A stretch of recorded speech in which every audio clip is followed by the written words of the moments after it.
ಹಿಂದೂ ಜಾಗರಣಾ ವೇದಿಕೆ ವತಿಯಿಂದ ಬೆಂಗಳೂರಿನಲ್ಲಿ ನಿನ್ನೆ ಮಧ್ಯರಾತ್ರಿ ಅಖಂಡ ಭಾರತ ಸಂಕಲ್ಪ ದಿನ ಆಚರಿಸಲಾಯಿತು.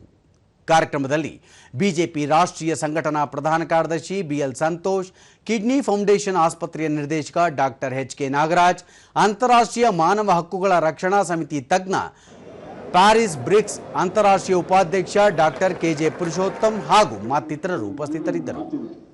ಈ ಸಂದರ್ಭದಲ್ಲಿ ಅಖಂಡ ಭಾರತ ನಿರ್ಮಾಣ ಸಂಕಲ್ಪದ ಪ್ರತಿಜ್ಞೆ ಕೈಗೊಳ್ಳಲಾಯಿತು.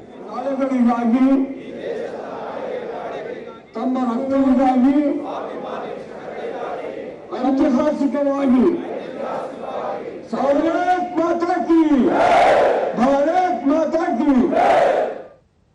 ಬಳಿಕ ಬಿಎಲ್ ಸಂತೋಷ್, ಲಕ್ಷಾಂತರ ಸ್ವಾತಂತ್ರ್ಯ ಹೋರಾಟಗಾರರ ತ್ಯಾಗ ಬಲಿದಾನದಿಂದಾಗಿ ದೇಶಕ್ಕೆ ಸ್ವಾತಂತ್ರ್ಯ ಲಭಿಸಿದೆ. ಅದರ ಸ್ಮರಣಾರ್ಥವಾಗಿ ಸ್ವಾತಂತ್ರ್ಯ ದಿನವನ್ನು ಆಚರಿಸುವ ಮೂಲಕ ದೇಶಕ್ಕಾಗಿ ಜೀವನವನ್ನೇ ಮುಡಿಪಿಟ್ಟ ಸ್ವಾತಂತ್ರ್ಯ ಸೇನಾನಿಗಳ ತ್ಯಾಗವನ್ನು ಯುವ ಪೀಳಿಗೆಗೆ ತಿಳಿಸುವ ಉದ್ದೇಶ ಹೊಂದಲಾಗಿದೆ ಎಂದರು. ಸ್ವಾತಂತ್ರ್ಯಕ್ಕೂ ಮೊದಲು ಭಾರತದ ಅವಿಭಾಜ್ಯ ಭಾಗವಾಗಿದ್ದ ಇಂದು ನೆರೆ ರಾಷ್ಟ್ರಗಳಲ್ಲಿ ಹಂಚಿ ಹೋಗಿರುವ ಪಂಜಾಬ್, ಸಿಂಧು, ಬಂಗಾಳವನ್ನು ಭವಿಷ್ಯದಲ್ಲಿ ಅಖಂಡ ಭಾರತದ ಭಾಗವಾಗಿಸುವ ಸಂಕಲ್ಪ ಕೈಗೊಳ್ಳಬೇಕಾಗಿರುವುದು ಅತಿ ಮುಖ್ಯ ಎಂದು ತಿಳಿಸಿದರು. ಆ ಪೂರ್ಣ ಪಂಜಾಬನ್ನ ನಮ್ಮ ಕಣ್ಣೆದರಲ್ಲೇ ಭಾರತದ ಭೂಪಟದಲ್ಲಿ ನೋಡಬೇಕು.